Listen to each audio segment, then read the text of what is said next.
Well, hello, everybody. Welcome to February's episode of Don't Get Rusty. Glad that you're all here with us. As you can see on the screen, this episode's called Snap, Crackle, Pop, taking your emergency procedures to the next level. So I'm glad that you guys are all here for this, and we're going to be working hard to bring you some good content here. But before we get into all that content, let's just do some of that basic housekeeping as we always do. So first bit is on your attendee control panel, you are going to see something like this, a menu like this. And the big part is if you'd like to ask a question, you want to click on that little bubble that's got the question mark in it. Then type your question in the little box down below and then make sure that you hit that send button, because you don't hit the send button, we won't see it. If you happen to be watching on a tablet of some sort, iPad, Android, whatever that might be, then you're going to be looking for that question mark right there. You're going to type in your question and hit the send button. And again, make sure you hit that send button, otherwise we won't see. And I think that covers that part. My name is Chris Moser. I am the Senior Director of Flight Training Education here at AOPA. And as you can see on the screen, I am a CFI and was a teacher. I work here at AOPA on things like AOPA Flight Training Advantage, the survey and awards, which are actually in the midst of getting ready to go announce all the big winners at Redbird Migration here in about 2 weeks. And basically I work with CFIs in schools. And joining me, we're always glad to have Dan Justman. Go ahead, Dan. Good day, everyone. Thank you, Chris. Happy to be here as always.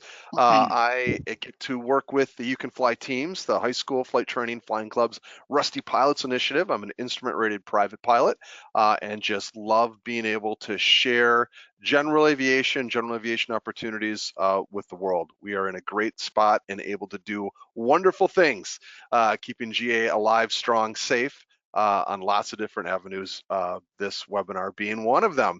And I get to work with Chris, but I also get to work with our friend Steven. Steven, say hello. Hello, Steven. Nice. Thanks, Dan. And yeah, it's been a joy and a pleasure. I part of the Flight Tree Initiative. I'm a coordinator. I work with Chris directly, and it's kind of amazing the various things we get to do on a day in and day out basis. So specifically, I help produce this show. I get to work with our annual survey awards as well as a variety of other programs. So let's get things rolling. All right, let's do it. And by the way, Stephen, I just noticed, of course, the survey is now closed, but it's misspelled in the link. We have Srive. Anyway. Srive. It's the new Srive. Exactly. Yeah. All right. Dan, want to tell us who our sponsors are? Absolutely. We are here today thanks to the generous support from the Jeppesen 4-Flight Boeing family of companies. We appreciate them being able to allow us to do what we get to do here and talking to all of you. So thank you, Jeppesen 4-Flight Boeing, for all listening, whether live or recorded. Please do support those companies as they support us. And they've got a great set of products to help your aviation experiences. And also, Chris, Steve, and I are here as part of the AOPA Foundation. Everything we do is funded by donors. So if you would like to support, keep general aviation alive and strong, please do consider contributing to the AOPA Foundation. Not $1 of what we do, the costs that we incur come from AOPA member dues. We are truly donor funded from sponsors like Boeing, Jep, and 4-Flight, but also individuals like yourselves out there in the GA world, aopafoundation.org. Thank you for your support. Seeing questions come up already. Is this going to be recorded? Yes, it is going to be recorded. We're recording right now. You'll be able to see that in 2 spots. If you go to YouTube, to the AOPA Pilot video channel, we've got a playlist, the Don't Get Rusty webinar playlist. You're able to access it there, and also at aopa.org website, webinars.aopa.org. Find our little link down there for Don't Get Rusty, circled in red, and you can catch us there. Another question for Wings Credit. Absolutely. For those that are watching live, you will be able to get Wings Credit for this webinar. You need to have registered with your FAAsafety.gov email address. That's the email address that you use with the FAA for the credit. If you've registered with that, there's nothing more that you need to do. If you're here on the webinar, we can take an attendance list and we will send that into the FAA. Takes a few days for that to happen, but we'll get that in. There's nothing more that you need to do on that front. But of course, that is just for those watching live, not for those watching recorded. All right. Cool. And then, Stephen, how about telling us about this day in aviation history? You found a cool one. All right, did we mention on February 15th, 1965? Mrs. I think I misspelled that when I set this up for you. It's Gay Mar, not Guy Mar. Well, a member of the Whirly Girls, an association of women helicopter pilots, decided to take a cross-continent trip. So she went from California to New Jersey in a Hughes 300 helicopter. First woman to make the trip all the way across the North American continent. That has got to be a long and bumpy flight to go that far in a helicopter. So very cool. Yeah. All right, so let's get to what we're going to do today. As we know, the topic today was the idea of basically upping your game on emergency procedures. And so here's kind of the rundown. We're going to talk about what is an emergency. And part of what I'm going to do today is I'm leveraging some stuff that came from the Air Safety Institute, because they have a ton of material, as you can imagine, on this. So make sure you check out the handout that's in that little menu you've got for GoToWebinar. There should be a handout available, and that has links to all these things, including the Air Safety Institute's Safety Spotlight on emergency procedures. So check that one out. And that's where you'll see, like, not only some of the things that I'm talking about, but a lot more. There was so much I couldn't even talk about all of it. And then I'm kind of interspersing in some other stuff too, and some of my own experience in flying as well. So look for that. Make sure you check out that handout. And for whatever reason, if you can't find it, I know we'll help you, but you can also find that when we put the YouTube link up. It'll be in the description of the YouTube video.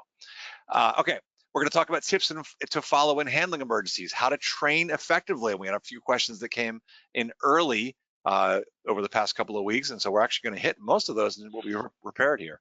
We got real world examples that we'll share, and then we're going to talk about electrical fires, engine outs. It's just 2 examples. There is so much more that's available, so that's why I couldn't talk about all of it, but we're going to do the best we can. And then finally, we're going to wrap it up with rules to live by, and the expanded version of that is also on the Air Safety Institute's section there. So before we jump right into it, let's just do our poll really quick here. So Stephen, if you'd roll a poll, which emergency worries you the most? Is it the engine out? Is it flying VFR into IMC, or visual flight rules into instrument conditions? Is it having a control failure? Is it the one you don't see coming? Or, as always, I am an emergency. So what do you think you'd pick, Dan? Well, we train thoroughly for the engine out. And I have not yet had an engine out experience. I'm not saying that I'm going to just be 100% confident and be able to recognize right away, but I feel like we've done a decent amount of training for that. That we'll have a decent chance to get through that emergency. VFR into IMC, same thing. Haven't done that. Hope never be in that position. Hope that pre-flight planning, good decision making won't lead us to that situation. But in the end, again, hoping, terrain limiting, of course, that we can do a 180 turn and get out of that one. So I feel like we've got a good chance there. The one that scares me on this list is control failure. If you don't have control of the aircraft and the control surfaces, that's one that I wonder how quickly I'd be able to assess the situation, find out what's going wrong, and then figure out a solution as to how to overcome that. So for me, control failure. All right. And then, of course, there's the idea of the one you don't see coming, which would be the one obviously you're not prepared for. But sure, it's interesting. We're going to talk about that control failure one a little bit later. That's one that's actually, there's a section in the airplane flying handbook. So I'm going to talk a little bit about tips on dealing with that. By the way, we could probably close the poll and look at the results here. And it's actually, this is interesting. We don't always have quite as much of an even split, but we've got a pretty good split on this. Mm-hmm. Yeah, because we got 35% saying engine out, 34% for the one you don't see coming, and then we even have 25% for control failure. Really low on the VFR to IMC, which is actually one of the most deadly ones on here when it comes to accident statistics. And then, of course, my friends, I am an emergency. At least we have 1%. I always appreciate somebody taking. I bet that was Stephen. I am the emergency. Stephen, we found out recently that Stephen always answers that one, and I'm like, it's not real then. Okay, Stephen's your friend. He's the one. All right. So let's first talk about what is an emergency, and this is kind of some of the stuff I was borrowing and using from the Air Safety Institute. And by the way, I did see some questions popping up. People can't find the handout.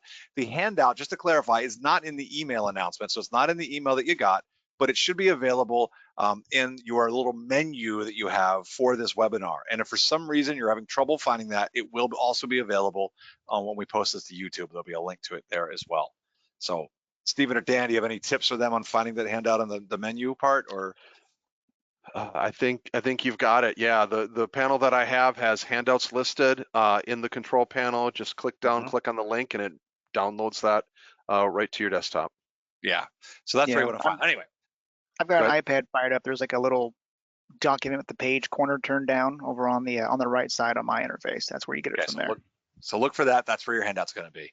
All right. So what is an emergency? Well, the big thing is that it depends. And this was something interesting that I thought that the Air Safety Institute was talking about, was it's all about context. And really what they said is to determine if something, like sort of the level and or if it's an emergency, you can look at three different points here. One is what's wrong. Second, how critical is it? And then third, how much time do you have? So for example, let's say you're starting to have engine trouble, right? It's like it typically doesn't fail just catastrophically. Normally you're going to start having engine trouble. If you're up at 5,000 feet or 8,000 feet, whatever it might be, and you're over an area that's got airports nearby, plenty of fields, this is not quite as critical because you have time. And you've got time to secure the aircraft and pick out where you're going to go, and kind of you've got a little bit of time to figure it out, versus if you're low to the ground, like you just took off and you're 300 feet off the ground and you start to have engine trouble, that's an entirely different thing. And of course, the most serious type of emergencies are the ones where it's critical, like it's really important, and you have no time. It's where it needs an immediate action right now or something immediate. That's kind of the highest danger level. So you can actually use that to help you evaluate sort of your level. So that's kind of this it depends thing. And the other part is what's wrong. Is it something that, like, oh, a knob fell off somewhere, and it's like, and maybe it fell off the heater. That's probably not a big deal, right? So it's like I can go and get down on the ground, but that's not as critical as something where it's like the engine failing or I've got a fire, for instance. So just keep those in mind. So what is an emergency? And you got to use your own judgment here. But here's an interesting part too, is that actually this is the one coming after this, but this first part here too, I wanted to share with you what I really like. The Air Safety Institute has a decision-making model, and by the way, this is not in their emergency section, but it's in one they've got called Do It Right, I believe, or it's Do the Right Thing, I think is the name of the course. And I really like this decision-making model because at least in my own experience, it's simple and it is very accurate on what you need to be doing. Number one, you need to anticipate. So you need to have a mindset of, I am vigilant for what might go wrong. And I'm already thinking about what are the things that could possibly go wrong that I want to be paying attention to. And of course, that will build with experience. So for example, it's like, where I'm flying right now, I could have an engine out. Where am I going to land? So just anticipating things of what you're going to do. The second part is recognize. So it's also being vigilant in terms of, am I monitoring things so that I see when something goes wrong? And I can tell you that I remember my first time I had an electrical failure, it was because I didn't recognize what had gone on because I was too busy. I was in the pattern with a student. We were at an airport a little bit away from our home airport. And I was busy talking to the controller, talking to my student. And I am sure that the low voltage annunciator came on, and I didn't know. This is an S model, so it had lights and all kinds of stuff. I didn't notice anything. The first thing I noticed was like, man, the radios sound weird. And the next, like within seconds, everything went dead. So obviously we had been flying on battery power for a while. So you've got to be paying attention and monitoring to recognize. And then the third thing, and this is where the Air Safety Institute really emphasizes a major thing that they see in their accident studies, is you need to do something. They see a lot of times in the things that they look at these accidents and what happened, that people don't do anything. They kind of just go, maybe they freeze up, or maybe they're just kind of like, they just don't want to accept it. It's sort of in that denial part of like, this is something bad's happening. I just don't want to deal with it. Maybe it'll go away. You need to do something. So figure out what your options are and choose one and actually do it. So act. So anticipate, recognize, act. I added this one on. They kind of mention it in theirs, but I like to add on evaluate to the end of it, which is how is what I've done, how is it working out, and then keep the loop going. So it's constantly like, now I'm anticipating what else could go wrong. What are the things I need to be monitoring? Monitor and recognize. Do something about it. Evaluate. Just keep this process going. And then the last little bit of advice that I will give you here, that I've learned from teaching students and from my own flying, is that we tend to get fat, dumb, and happy, especially when we're in cruise. Yeah, it's very similar to that. Other people are mentioning these other loops as well. It's very similar to those. I just happen to like this one. I'm not saying this is the only one. There's plenty of them. But the thing that tends to happen is typically during cruise, this will happen, and on the way to your destination, we're alert on takeoff, we're alert on climb, we get ourselves on course, and then we're kind of like, oh, well, I've got everything trimmed, I'm leaned out, it's all good, right? And then I'm just flying along. And this is where we tend to get behind the airplane, because now we're kind of relaxed, like, oh, there's not much to do now except navigate. This is where you need to be. Like, if you find yourself kind of chilling out and like not doing anything, you're already behind the airplane. So you need to get back into this loop. And I don't mean it in a way where you're like, you can't ever enjoy what you're doing, but you need to be vigilant as a pilot to stay ahead and know what's coming next.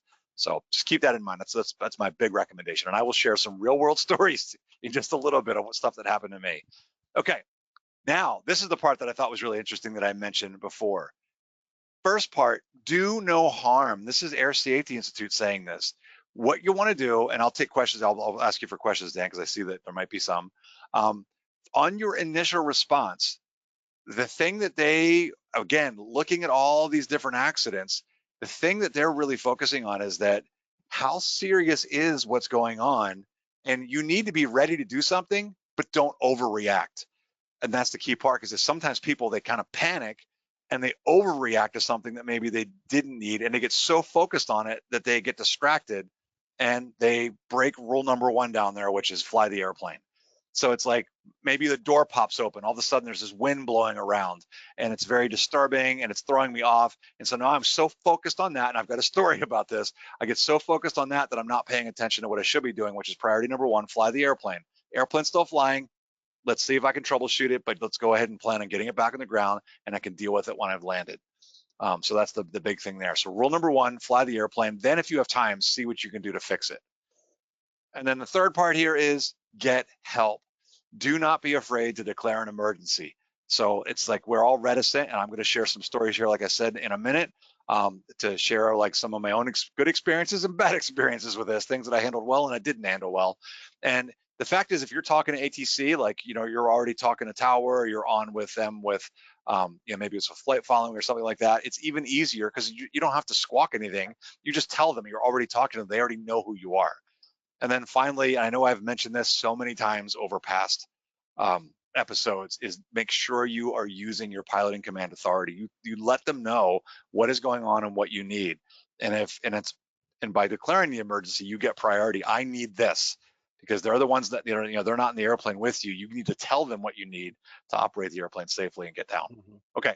Any questions, Dan, before I move on to the next one? Well, just some interesting thoughts. A couple questions, couple comments came up about really the biggest fear for them is emergencies at night, especially engine out. Also, maybe some tips and tricks on pre-flighting VFR at night. But that was the big one. Is it's one thing when you can see what's beneath you in the sense of emergency, but it's a whole lot tougher when you're not sure what's beneath you, what's safe, where's a safe place to go, and where it isn't. So I thought those were some interesting comments, and that makes a lot of sense.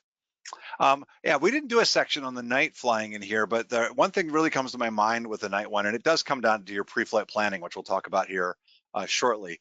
And the one thing that I really remember was we had a former executive director, I believe, a former head of the Air Safety Institute a number of years ago, named George Perry. And I remember flying with him. He had a Mooney, and we had traveled down to, I think we went down to Texas for a conference or something. And he said, "Hey, we're going to fly." And he goes, "If you're okay flying at night," he says, "my big thing is," he looked at the statistics and he said that the majority of the statistics for engine failure, according to him, was that it's when it's during that first power reduction after takeoff. That's usually when it's going to happen. And so he said that he never takes off at night. He always takes off in daylight so he can see. And then he figures once he gets a set to cruise, then if it gets dark, he felt safer. Then the other part, of course, is the stuff that we learn is like, you know, plan your route, make sure you've got airports nearby and get good at identifying those at night. And then I know the worst part is the go to the dark spots. I mean, that's just scary, because is that trees or is it a field? That's always scary. But yeah, you're right. That's one to be, you know, be concerned about. I know for me, I flew a lot of night freight flying, and for me, I had a GPS for that purpose, so that I could identify where roads were and airports and things easier.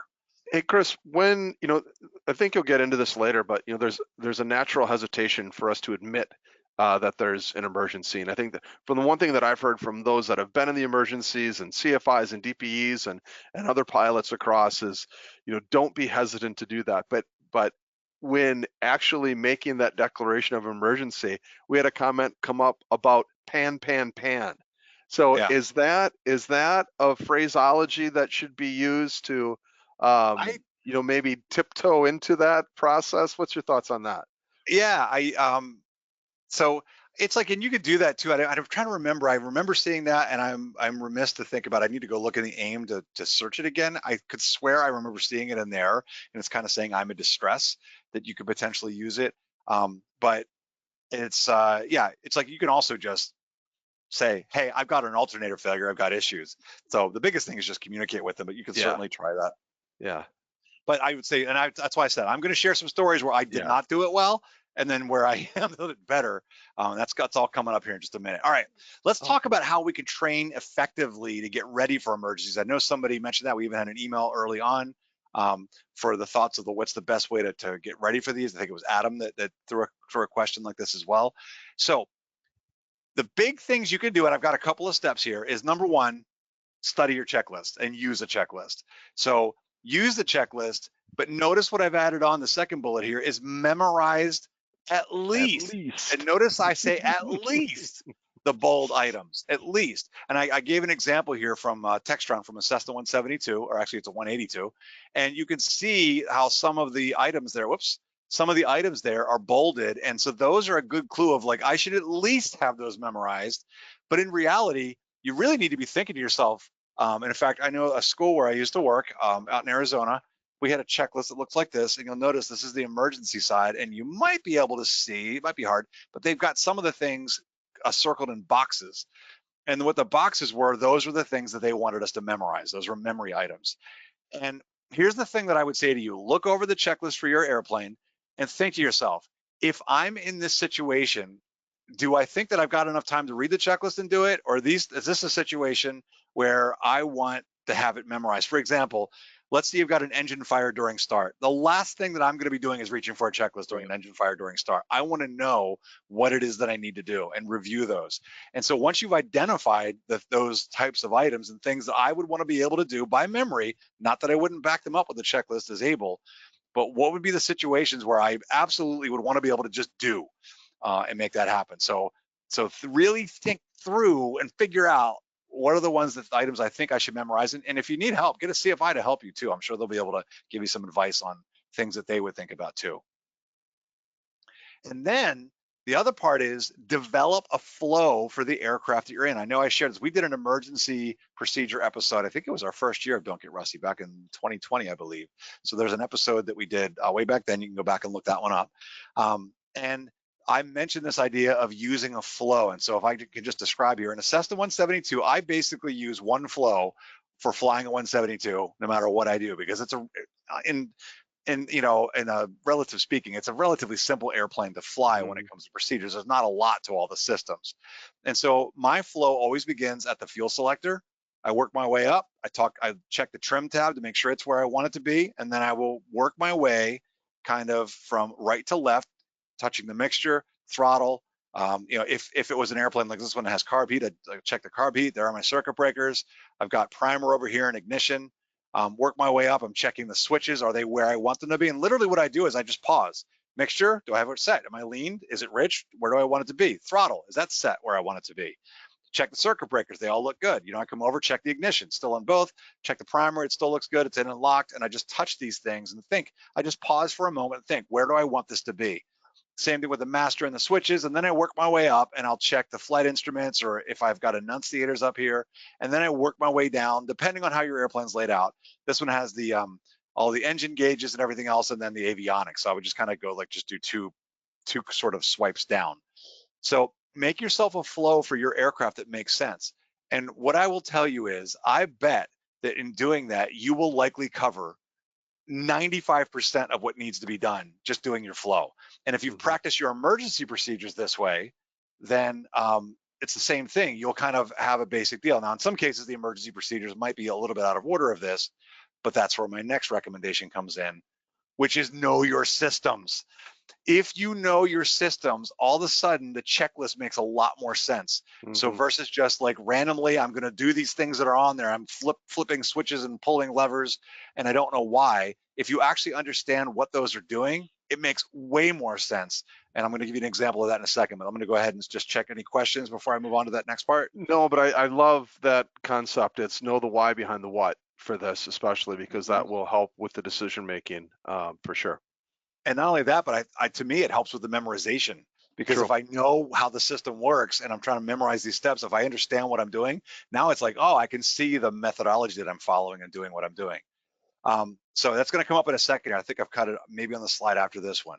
The other thing that I'd recommend for training effectively, before I move on to some examples of this, and I'll talk about how that systems plays into it, is practice in a simulator. If you have access to a simulator, whether it's a home sim or if you can go to a flight school nearby or some other place that has a sim, you can get in and practice. Do that. I know, Dan, you mentioned you like to go sit in the cockpit and practice there as well. I do. That's my favorite, because I can work through the flow in the emergency, and I'm in that exact environment that I'm going to be flying, and I can physically put my hand on the control that I would be affecting through that checklist. So I can do it and physically touch, and that programs me to be much more responsive in those situations whenever it will come up, right? Because it will come up at some Absolutely. point. But for me, I love when the airplane's on the ground, no one's flying it, and I've got the opportunity, go in, sit in there, and work through your emergency flows just like you were up in the air. Exactly. That's cheap too to do that, because you're just sitting there, right? Yep. So it doesn't cost you any kind of fuel or anything else to practice while you're doing that. We used to do that when I was flying freight as well. The other thing that I'd recommend is, you'll see the picture. I've got the guy here chair flying too. This sounds old school, but it works. It really works well. Is to either, whether it's an imaginary part where you know the cockpit well enough that you're just running through procedures. I used to do this. I mentioned it to you, Dan. We were talking about this when I would drive in. I used to fly freight. And in the mornings, I knew that I wanted to be sharp about, especially my engine out procedures. I was flying a twin engine aircraft. I was heavily loaded, and I knew that if I had an engine failure on takeoff, I wanted to be like ready for it. And so I used to actually practice just in my mind as I was driving in. I'd be reviewing those procedures. What do I do next? And you can do that in your mind, or you can even do it with a poster. So if you've got a poster of your cockpit, or take a photo and like kind of blow it up, you can use that too. So there's a lot of ways you can very effectively and very cheaply practice that. I know the Air Force used to do this, and I used to have one when I was transitioning aircraft. They would give us kind of this black and white version of the cockpit we could sit in front of and touch things too, if you didn't have access to the airplane.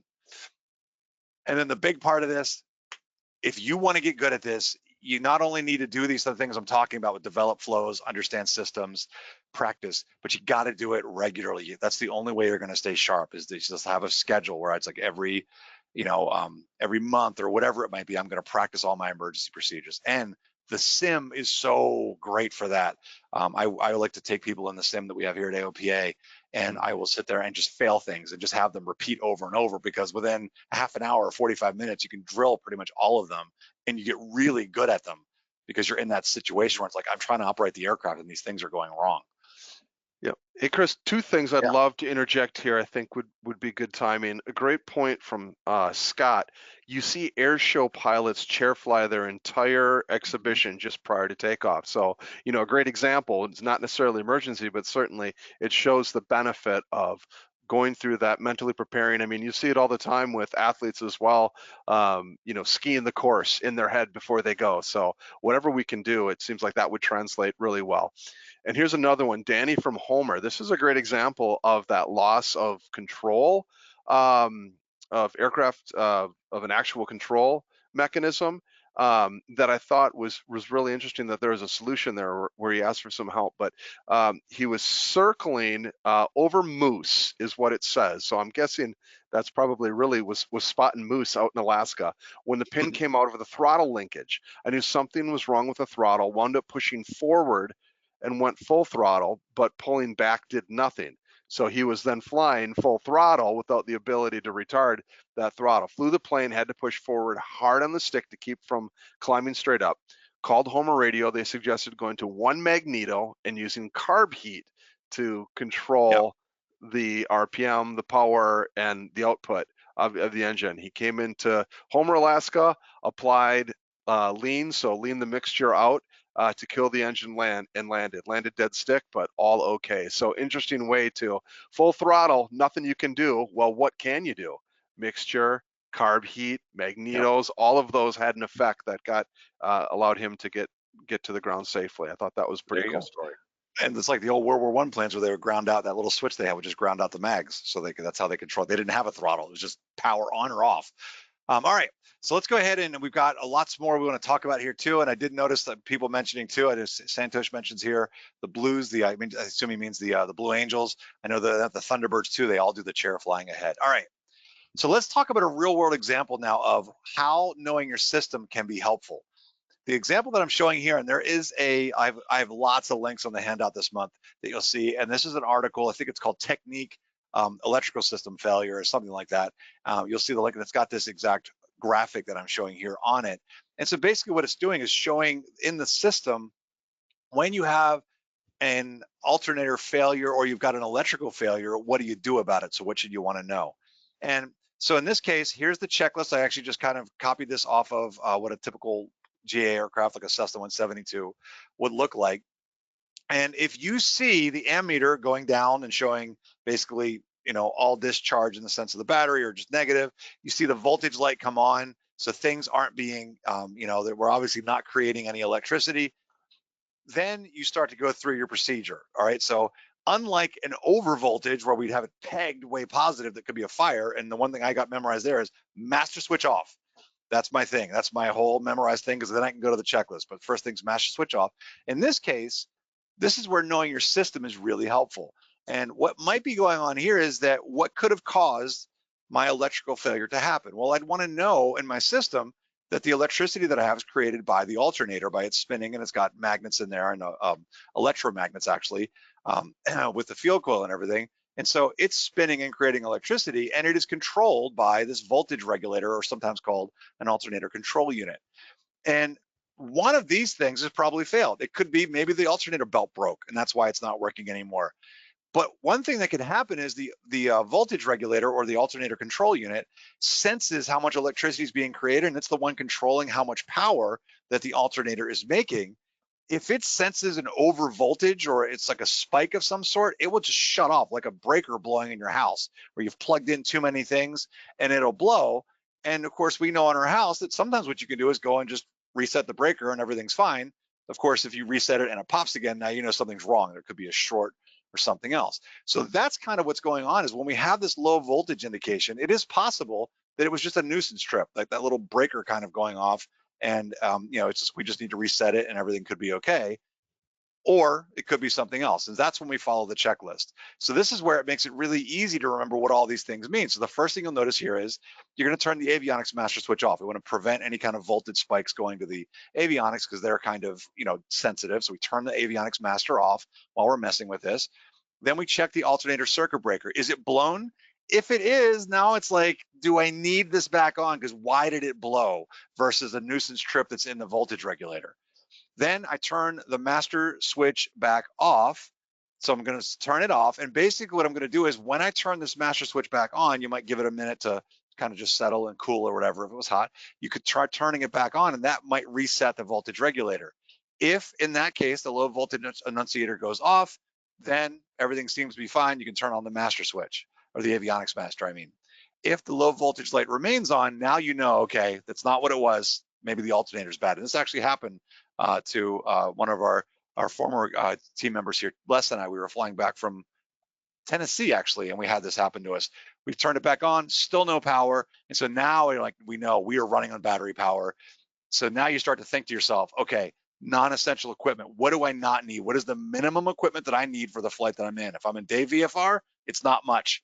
If I'm going to a control tower, I might want to keep the radios on, but everything else I can turn off. If I'm at night, I might want to have some of these things available, like lights or something like that. So, and maybe a radio. But I also know that I have got very limited time, because that battery is probably not going to last all that long. Maybe half an hour. Just depends on how fresh it is and if it's all charged up. And then, of course, the idea here, flight terminate as soon as practical. So by knowing the system and what's going on, it can help you make decisions on what's happening. That's where I just cannot emphasize enough for any system, whether it's fuel, electrical, the controls, whatever it might be. The more you can know about your aircraft and how it works, the better you'll be able to handle these things and remember them.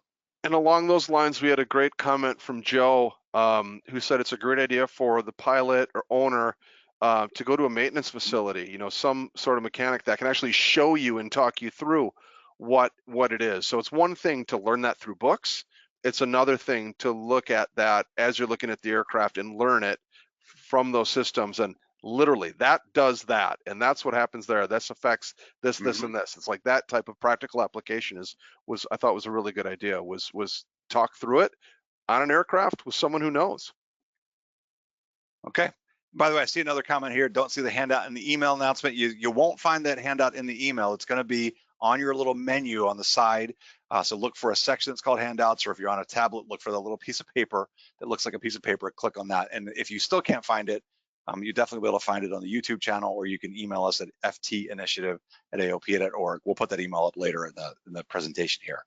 All right, real world examples here. I'm just trying to watch our time because there's lots we want to talk about. So I'll try to tell 2 quick stories and the lessons that I learned from these. The first one, this is one I did not handle well.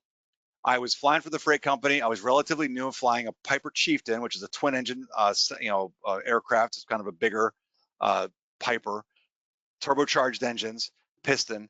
And one of the things that they had done is they had modified these aircraft because we had a bulkhead that was put in behind us. Normally in a Chieftain, you would get in through the passenger door back in the rear part of the fuselage. They had like a hatch that opened up and steps to get up into it. But obviously when we were loaded up with boxes and cargo, we couldn't get through there anymore. So they put a bulkhead in there with a small door in it, but that would all be packed up. And so what they had done is they had cut a hatch on the pilot side of the cockpit.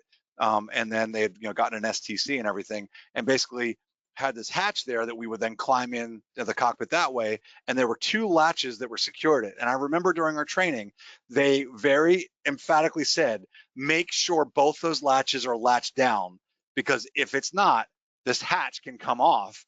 And if it rips off into the airstream, it could go back and hit your tail surface, and you might lose control of the airplane. So that stood in my mind of like, this is important. So I was always very vigilant about when I would get in, before I would fire the engines up, I would double check the hatches and double check to make sure they were secure. I was taking off out of Sky Harbor one day, climbing out. I was on an instrument clearance, and so I'd been given it. And as I'm climbing out and kind of working my way out of the Phoenix Bravo's airspace, all of a sudden that hatch goes and it popped open slightly. And of course I was like, oh no, I'm sitting there thinking to myself, I know that I latched these. I'm sure that I did, but clearly I must have done something wrong. And so then I started messing around with it. And this is one I did not handle well. I was already talking to ATC. And I remember they even gave me a climb, and I was like, I need to hold on to this altitude for a minute. And they were like, is everything okay? And I would not confess. I was too scared because I was worried about mainly getting in trouble with my company. And it was like dumb decisions on my part here, because Deer Valley Airport, where I had done all my flight training, was just over, like I could see it. I knew it was right there, and I could have easily gone there and landed. Nope, but instead I was like, I'm going to try to fix this, because I didn't want to admit the fact that I might have screwed up here, right? And I was afraid of getting in trouble with my company. So then what I do is I'm trying to pull it and get it latched, and I couldn't. Then I did something even dumber. So this is stuff not to do, all right? So take lessons from me. Then I decided, well, maybe it's like a car. If I unlatch the other one and then try to slam it, bad idea. As soon as I did that, it went poof, and now I'm literally holding onto the hatch with my hand, because the airflow and the sort of the suction and everything else was pulling it open. And I'm still trying to deal with, I got the airplane trimmed up, and I'm on an IFR clearance, and I'm like, ATC's like, are you gonna climb? So I start slowing the airplane down, and what I eventually did is I got the airplane slow enough that I could close it and get it relatched. And then I was able to, I told ATC, like, I can't right now. I never did tell them what was going on, that I had a hatch issue. And that it really, like I said, I should have, in hindsight, just said, I'm going to go land over here and take care of it. So learn from that one. Confess. I should have confessed. I know from experiences I had later on that when I did confess and tell them what was wrong, nothing happened. They just helped me. And that's what I should have done in this case.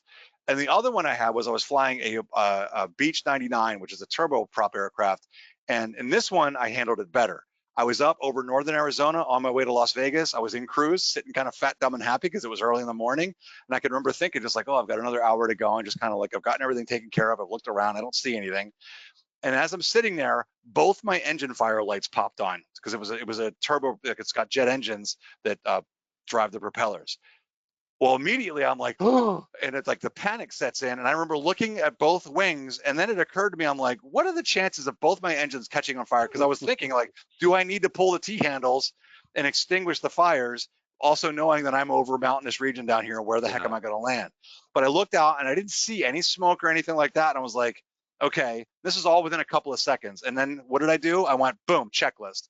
I pulled the checklist out, I reviewed it, and it turned out what it was is there was a little knob that was it rotate around to change the mode of the lights and the thing. And one of them was test. So we could make sure all the annunciators working. It had vibrated down into test position. I put it back where it was supposed to be, and the lights went out. Mm. Needless to say, I was awake the rest of that flight, no problem. So what I would say to you here is, number one, confess. Number two, you will fly the way you train. And when I talk about you need to practice, when I was in that kind of scared panic mode, when things like that happen and your heart rate's going up, if you've trained it, that's what you're going to do. And so that's why it's really important to train your procedures, because I have total confidence from that now that when I train, that is the way I will react, because that takes over versus me just like panicking and not knowing what to do. Okay. Let's see, we've got about 20 minutes here. Let's see what we can do here, Dan. I know that we talked about this ahead of time. I'll try to hit electrical fires, and then we're going to hopefully talk about engine outs. So I'm going to go fairly quickly through the electrical fire part. Please know that on those links that we've given you in the handout, they go into more detail than I've got here. So check out that Air Safety Institute Safety Spotlight. They've got even more than I could even remotely talk about here. So let's talk about this one really quick.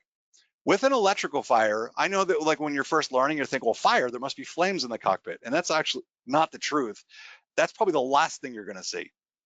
More than likely what you're going to see is the clues of things like for an electrical fire is probably that's what's happening is wires behind the panel are starting to burn. So you might smell kind of a slight burning odor. And we know this from people that it's happened to. You also might see the electrical load on your ammeter or load meter going higher than it probably should be. And this is where it's important to know your systems. Where does it normally sit? Is that higher than normal? Pay attention to these things, figure out what it is. You might have some tripped circuit breakers that are giving clues. Maybe there are shorts happening and that's why these breakers are tripping. Or like I had with that electrical failure that I did have happen with the radio, some of the components are going to start acting weird, kind of in an odd manner. And for me, it was like, why do the radios sound funny? Well, that was a kind of a really late clue of like, this is about to fail. So how do you troubleshoot this one? Shut down all electrical. It's like if need be, like my thing for an electrical fire is just master switch off. All right. And then I go to the checklist. And if need be, I pull out the extinguisher if I think there's a fire. All Hey, right. Chris, Go ahead. what about like a split master switch in those situations? Like, can that help you troubleshoot alternator? What's happening there? What are your thoughts on that? Yeah, potentially if you're talking about like an electrical failure, but if we're talking about a fire, I don't want any electricity going anywhere. So the first thing is just master switch off, turn all of it off. Assuming that you're in a situation, now if you're at night, that makes it tougher, right? Or if you're potentially in the clouds, and that's the thing, knowing your systems. If I turn this off, what am I going to lose? If I have it in a completely glass cockpit, do I have backup power? Or if I turn this off, am I going to lose all of that? So you have to think through these things ahead of time about your particular aircraft. For me, I'm talking about aircraft that had vacuum systems and the standard old instruments. Turning off the electricity doesn't do anything to those flight instruments other than the turn coordinator. But if you've got smoke, head for the ground. It's time to start getting on the land. If you've got a fire extinguisher and you think there's a fire to put out, put it out.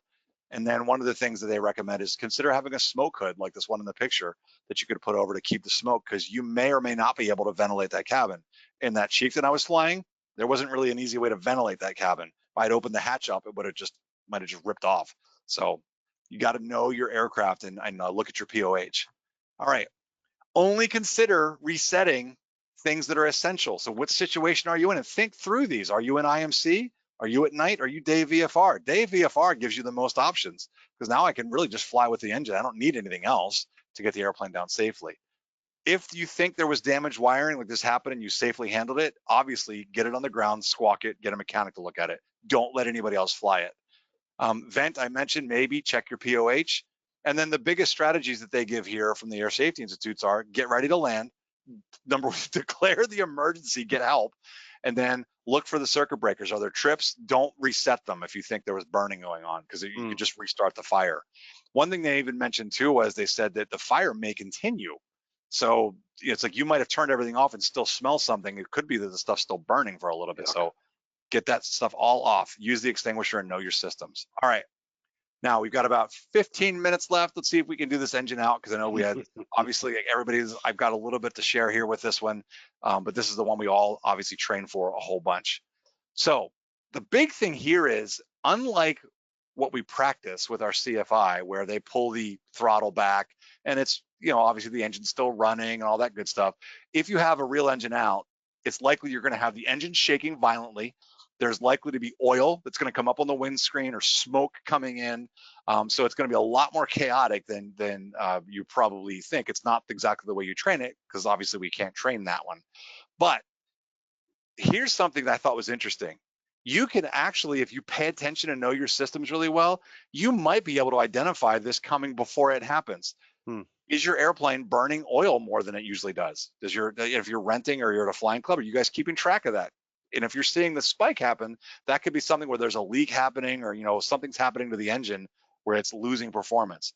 How about the engine educations? Are they normal, or are they kind of out of the ordinary for this particular airplane? So know that stuff. Pay attention.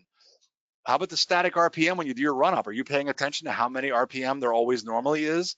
Is it lower than that now? Maybe you're losing compression, something's going wrong, or unusual noises that you might have. So pay attention, because maybe you could identify this before it even happens and avoid it altogether. Causes, it could be fuel. Maybe you've left the fuel selector on that. You're like in an airplane that's got tanks left and right. You've left the fuel on one too long and forgot to switch it. Maybe you've got carb ice, or maybe you forgot to lean the mixture, or maybe you forgot to enrich in the mixture with climbs and descents. Could be that the engine itself is having a mechanical failure, or like I said, we already mentioned the fuel exhaustion, or maybe the ignition. Maybe something's wrong with the mags or the ignition system. Contaminated fuel. Oh yeah.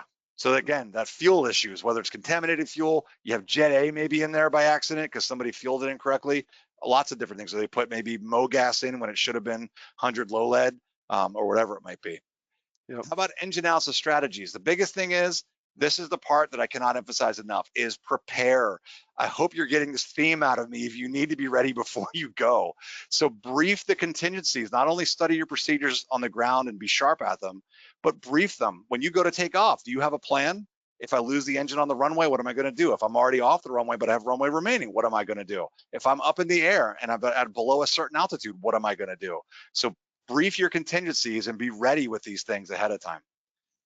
Think about your route. Maybe the direct line is the fastest way to go, but what if it's taking you over tons of terrain where you can't put it down?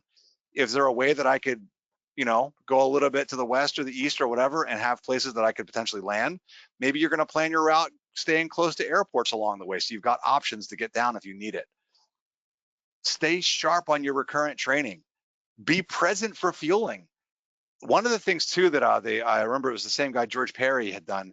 They Air Safety Institute had taken 100 low lead and jet fuel, and we were always taught like the 100 low lead is blue and the jet fuel is clear, and if it's like if you mix them together, I thought there was some chemical reaction that made them turn a different color. No, if you put them together, it just looks like slightly less, like half and half is just slightly less blue. You really can't tell unless you feel it or smell it. And so that's why they really said their biggest thing they said was be present when the airplane is fueled, make sure it's the right fuel going in your airplane. That's the biggest thing they said, is to protect that. And then with an engine failure, stay calm, fly the airplane all the way to a controlled landing. Keep it under control. Even if you're going into trees or something like that, you're much more likely to survive it if you keep it under control versus stalling it and then spinning in or something like that. Okay, so here are some of the ones I know that I know we had Santosh actually sent me some stuff earlier here. I was doing this topic, and there is a link on the handout to the Navy's guide to their aircraft and how they deal with this. But this is out of the Airplane Flying Handbook, so you might want to check that out. I thought that was kind of cool. It goes into even more detail. But if you have an engine out, this is something I did not learn as a private. I learned this later during my commercial training, just from a different instructor. But it's this idea of key positions, and this is what the military uses too. So trim for best glide, trim it so you don't have to mess with it. So get it trimmed up for best glide so you don't have to worry about it. So practice that. Remember that your glide speed, and if you might recall, if you were with us a few episodes ago with Scott Manley was here, and I know he's on today too, we talked about taking glider principles and using them in airplanes. Go check out that episode. And it was the one about glider principles for airplane pilots along those lines. And so check out what he talked about of understanding those different speeds that you might fly. But we'll just go for right now. We'll just talk about using best glide, trim it. Remember that as you're lighter, that glide speed actually is lower than it is if you're at full gross weight. If you have the ability to control your propeller, like if you're in a multi, feather it to get rid of that drag. If you're in a constant speed propeller situation, pull it so it goes to low RPM, so that it's like not spinning as much and causing a little less drag. And then, yes, and I see Frederick's mentioned there, get high. Altitude is your friend in this situation, absolutely. And then practice your emergency approach to landing, and I'm going to show you the other commercial maneuver here coming up, the power off 180. So check this out. Find your field, right? Figure out where am I going to put down. And this is why I'm actually, when I'm flying in cruise, I'm always looking around. Where am I going to land? And if I don't have any place to land, I'm thinking, where can I go so I've got places to land? I don't want to be flying over this in case this happens to me. And then spiral over. And this is a key part. Sometimes it takes some people, it takes practice to get good at this. What you want to do is you've got the field where I want to land. Here's my targeted landing spot. I'm going to set up so that I'm spiraling over. And every time I come on this leg right here, I'm setting up like I'm on a final, even though I might be at 3,000 feet. I'm setting up so that as I spiral around, eventually I'm going to get down to a low enough altitude that this just becomes my downwind base and final. And so this is what's called this key system. The high key is over here. I'm judging my altitude. In a Cessna 172, your VSI at best glide is probably going to read something like negative 700, 700, maybe 750, something like that. So I know that if I want to end up at pattern altitude over here, beam my landing spot, I want to be probably around 2,000 feet AGL over here, somewhere between 1,500 and 2,000 feet AGL. Know your aircraft. Some aircraft sink way faster, so adjust. I know we have our friend Donnie in the episode here too as well in the audience, and he's a Piper fan. I know that he would have to go sink a little faster. So you just want to know your airplane. And then what you're going to do is once I hit that target altitude and I know that I can't do another rotation, now I'm already planning. I am at my high key. I'm now going to my downwind or my low key position right here. And I know that I want to be at about 1,000 AGL. If I'm there, now it's just like flying a normal landing. It makes it so much easier than sort of randomly trying to make a base and final. Set it up like we do it every time in the pattern. And you want to get really good at these, practice your power off 180. This is great. You can do these in the pattern. Just ask if you're with a tower control field, just ask them for a short approach. If you're at a non-towered field, as long as you know you're working with the traffic with you, practice these. You pull the power, beam your spot, and then practice gliding it into a landing. You can get really good at these and know how your airplane glides. Nice. Okay. People were asking too, I've got about 8 minutes here, I know. How do you pick your landing spot? People had mentioned those kind of things too. I wanted to know about that. Do you want to use the GPS nearest? That might be helpful to find an airport. But what about the winds? Is there a huge headwind to get there? Scott in his glider webinar did a great job talking about that too. It's like, maybe I want to go downwind. Maybe I can actually get farther downwind than I could trying to fly upwind against a headwind. Know about that. Or also use your eyes, because private airports may not be in the GPS. So you might have to look around and say, oh, there's a field right there that I could land on. Beware of going to a plowed field. Make sure you need to land. If you're going to land in a plowed field, you need to land along the furrows, not against them, because that could grab your nose wheel and flip you over. Scary. Yes. And that's why I know somebody had asked about, what about the gear? Do you put them down or not? That's a lot of it depends. There's no set answer for that. You know, if I'm in a plowed field, I probably, maybe the choice there is I put the gear down. There's a possibility it could flip me, but it also can absorb some of that damage before the fuselage touches down. So it's up to you to figure that out and, you know, check out your POH. Look for, you know, tall crops. If this was interesting too. They mentioned this in the Air Safety Institute's part. They said, you know, it's like normally I'd say, well, maybe go to the ones with the lighter green because it's not as grown as much. But they said that the tall crops can absorb more energy as you're landing and you might still be okay. Yeah. So just things to think about. And then obviously roads you need to be careful of because there's traffic on them. You don't want to cause emergencies for other people and cars. There's bridges that you could be in the way. There's power lines along roads. So really be careful about choosing these. And then finally, the biggest thing they said was the open field might be your best choice. Yep. Okay. Preparing for landing, do your checklist. Your landing gear, I already mentioned the ideas. If you're landing on a hard surface, you probably want to put the gear down unless there's some issue with them. Soft surface or water, that's going to depend. Water, probably gear up because you don't want to flip it. On the soft surface, it's up to you to make the call based on some of the things we talked about. There is a whole discussion in the Air Safety Institute section there. What about if you have fixed gear landing in water? I mean, you don't really have much of a choice, right? You got some anchors. Exactly. And of course, then just follow your ditching procedures there and just do the best you can to get it down and just that general glide. But yeah, you're kind of out of luck on that one. All right. Control failures. I won't be able to go through all of these, but here are my general tips. I'm going to recommend go check out the Airplane Flying Handbook. They have a whole section in the emergency procedures. I think I put the links to the chapters on the handout. Yep, they're in there. There's a whole section for the control failures in there. And for the elevator, the coolest one, and you can practice, by the way, all these in a sim. If the sim has the capability to fail them, go practice actually flying and doing it.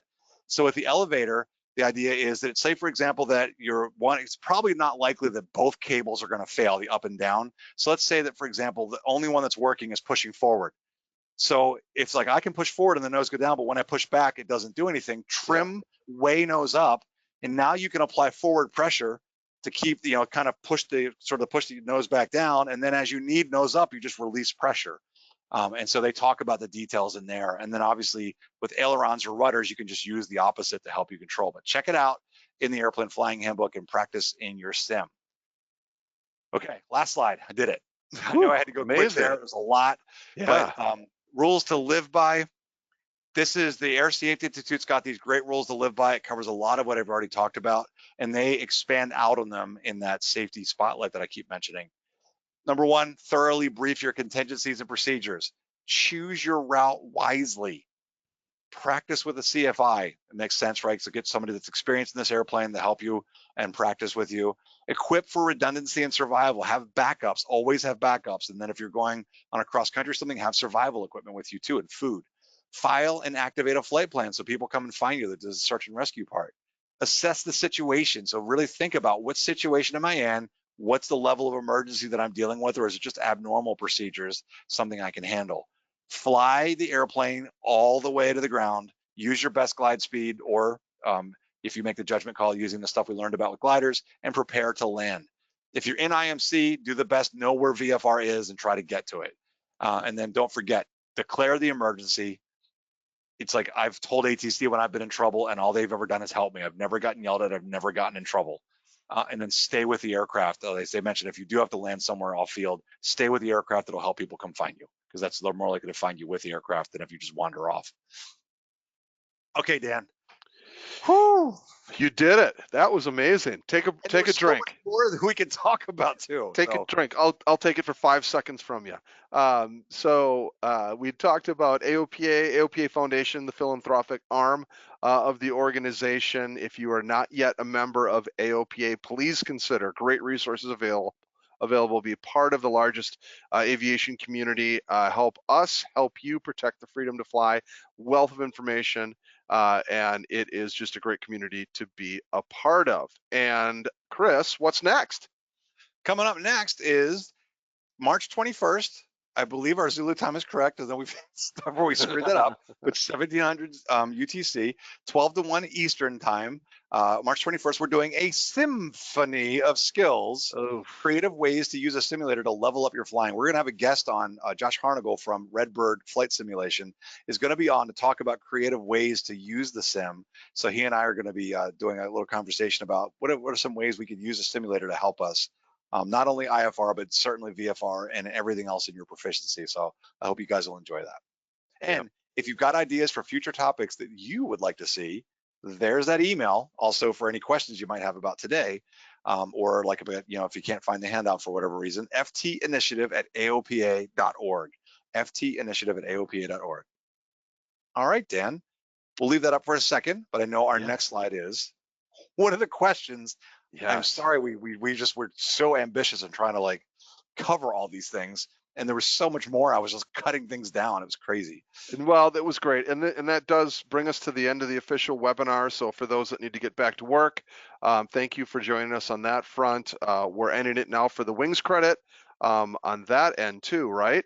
Are we jumping into Steven's part or going right to questions? Yeah, I don't think that's it. We just have the questions. Okay. The big part here, though, is with the wings credit. I see somebody, actually, two things I see popping up. Incorrect. Is it? I thought it was +5. I checked. It was +5 hours, but we'll verify. So somebody's saying that we're just going to stop using it. Yeah, we'll just have to stop, I guess. All right. Anyway, the idea here is that with somebody mentioned in the handout. Remember, the handout you will find in the little menu, if you're using your computer, like a PC or something like that, the little menu, there's a section that's called handout. If you're on an like a tablet of some sort, iPad, Android type of thing, then you should see a little thing that looks like a piece of paper. So check that out. And then, oh yeah, they're saying because daylight savings happens in March, which I did not check. So it could very well be why we're off on our UTC. They are jumping all over you and your UTC, Chris. Yes, they are. So The My own fault. questions are fast and furious. Well, the Okay. comments. Oh, by the way, wings credit. So if you're looking for wings credit, remember you had to be on the live webinar with us live. So if you're watching on YouTube, it's unfortunately too late. You've got to watch live with us. And then secondly, as long as you registered with the email that you use with FAAsafety.gov, there is nothing that you need to do, nothing at all, because you're good to go. Because all we do is we will take that list out of GoToWebinar and submit it to the FAA. So you'll be good to go. So there's nothing you need to do. Cool. All right, practical advice comments. Couple came through about handheld radio in the event of an electrical failure. You lose your radios. Having that battery backup could save your bacon there. Absolutely. And by the way, And don't forget use your cell phone too. You can, if you know the phone numbers of the towers near you or whatever, you can use it okay, for that as well. awesome.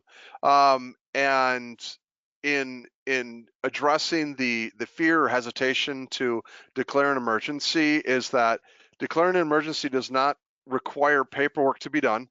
There's not a form that you have to fill out. You very likely won't even be questioned on that, but if you do, it's for good reason. But really the key to declare an emergency is that frees up ATC to do more for you.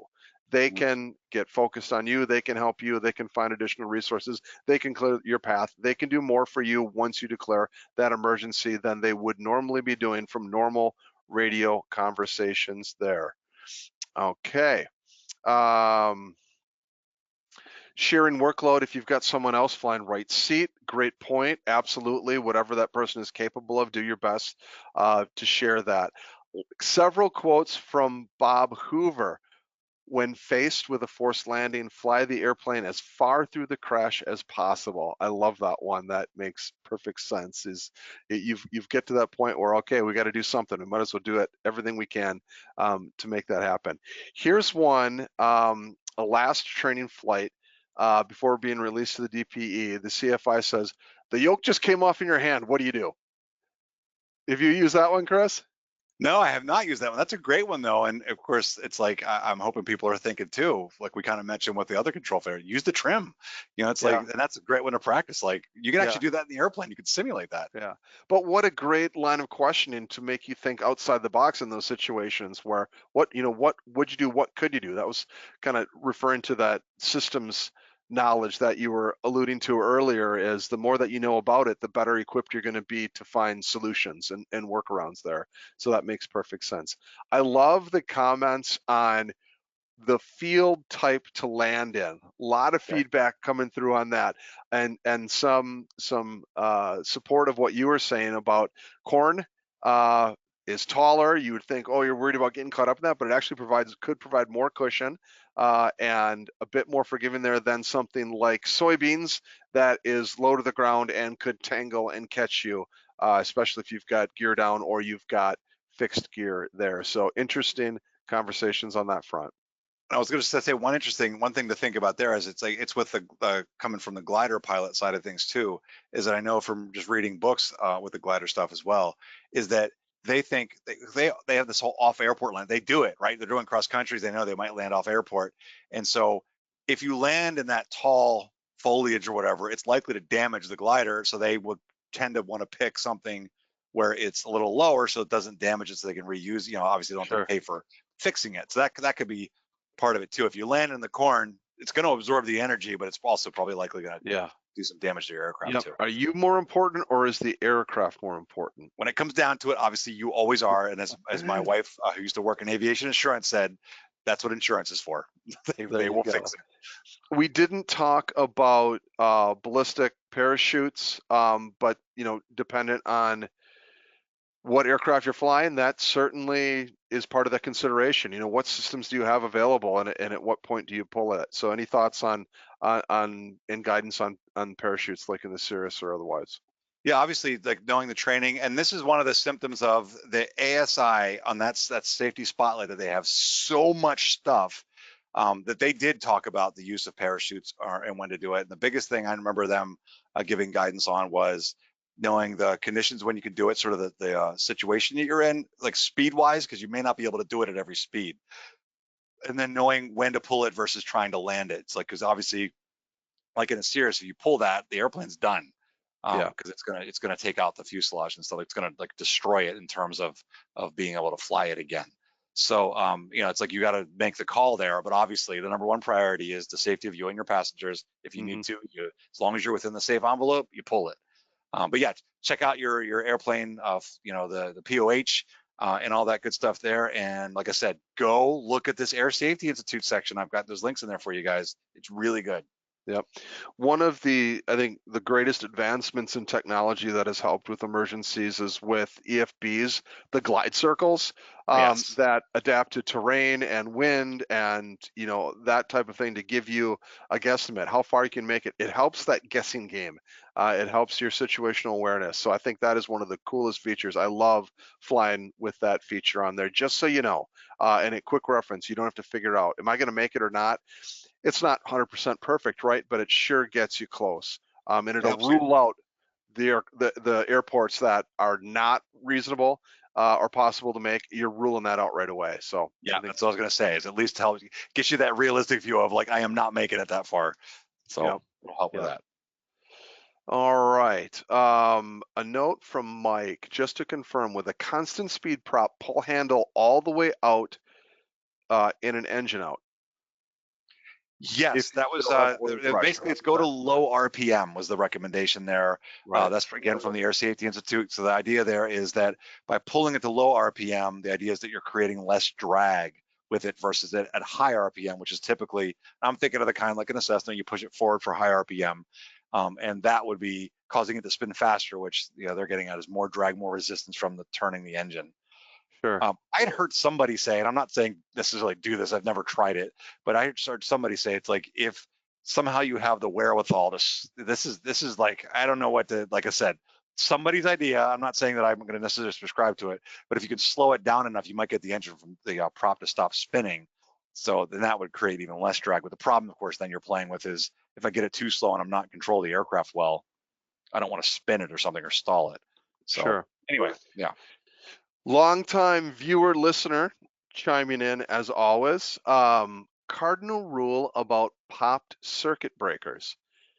Never, never, never, never, ever. So that's 4 nevers ever. Reset a popped fuel pump circuit breaker in flight for any reason. Interesting. Yeah. And I even the Air Safety Institute mentioned too, it's like if they said any circuit breaker pops in flight, you should really be thinking to myself, do I really need this one? Right. Because it probably popped for a reason, and they recommended not only maybe not resetting it, but even going up and turning off the switch to that whatever that component is. So if you're pulling breakers or just to make sure that the power is off to whatever that is. So yeah, that's definitely something that you need to be thinking like, do I really need this piece of equipment or can I get by without it? Yeah, probably better to get by without it.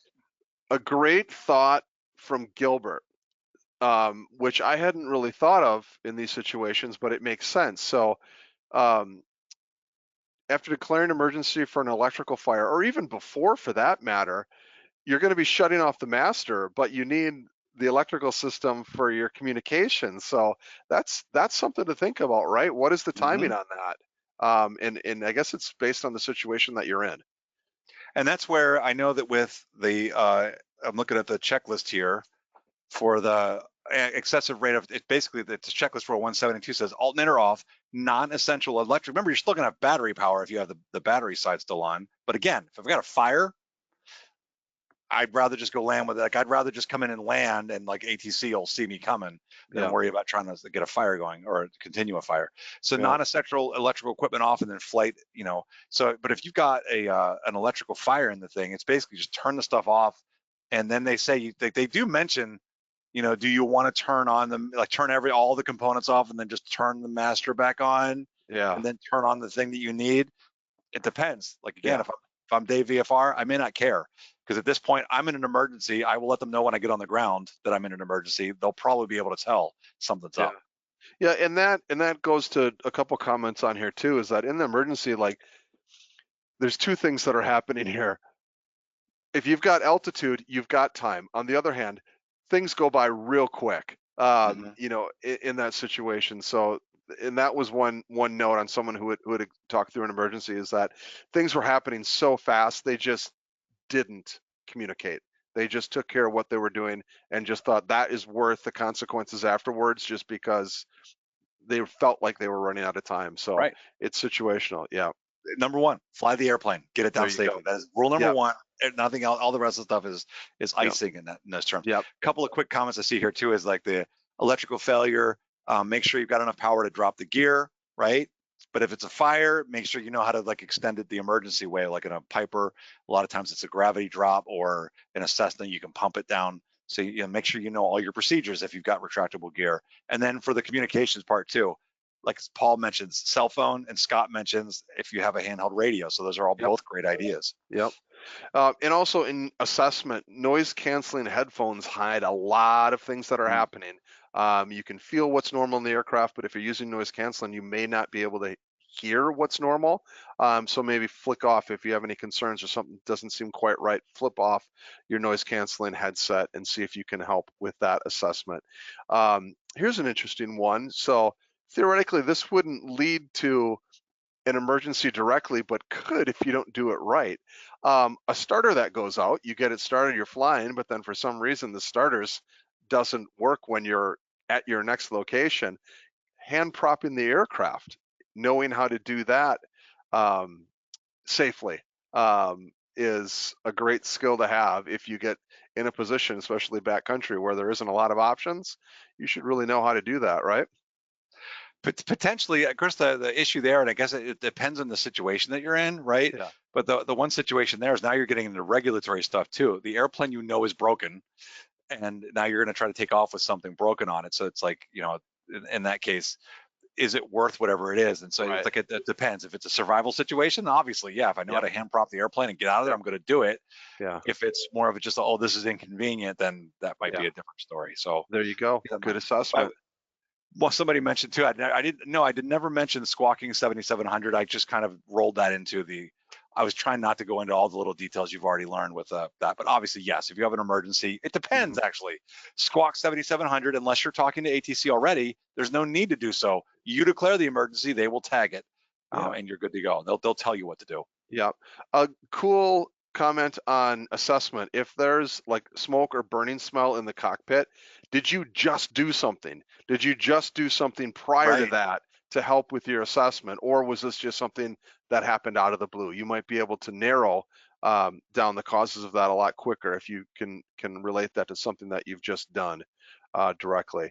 Another mention from Scott about a great ASI video about someone's jacket that flew out the door, and that Yeah. caused a whole cascade of issues after that. So another great support of going to ASI, the AOPA's Air Safety Institute, and to learn about these types of situations and what you're doing.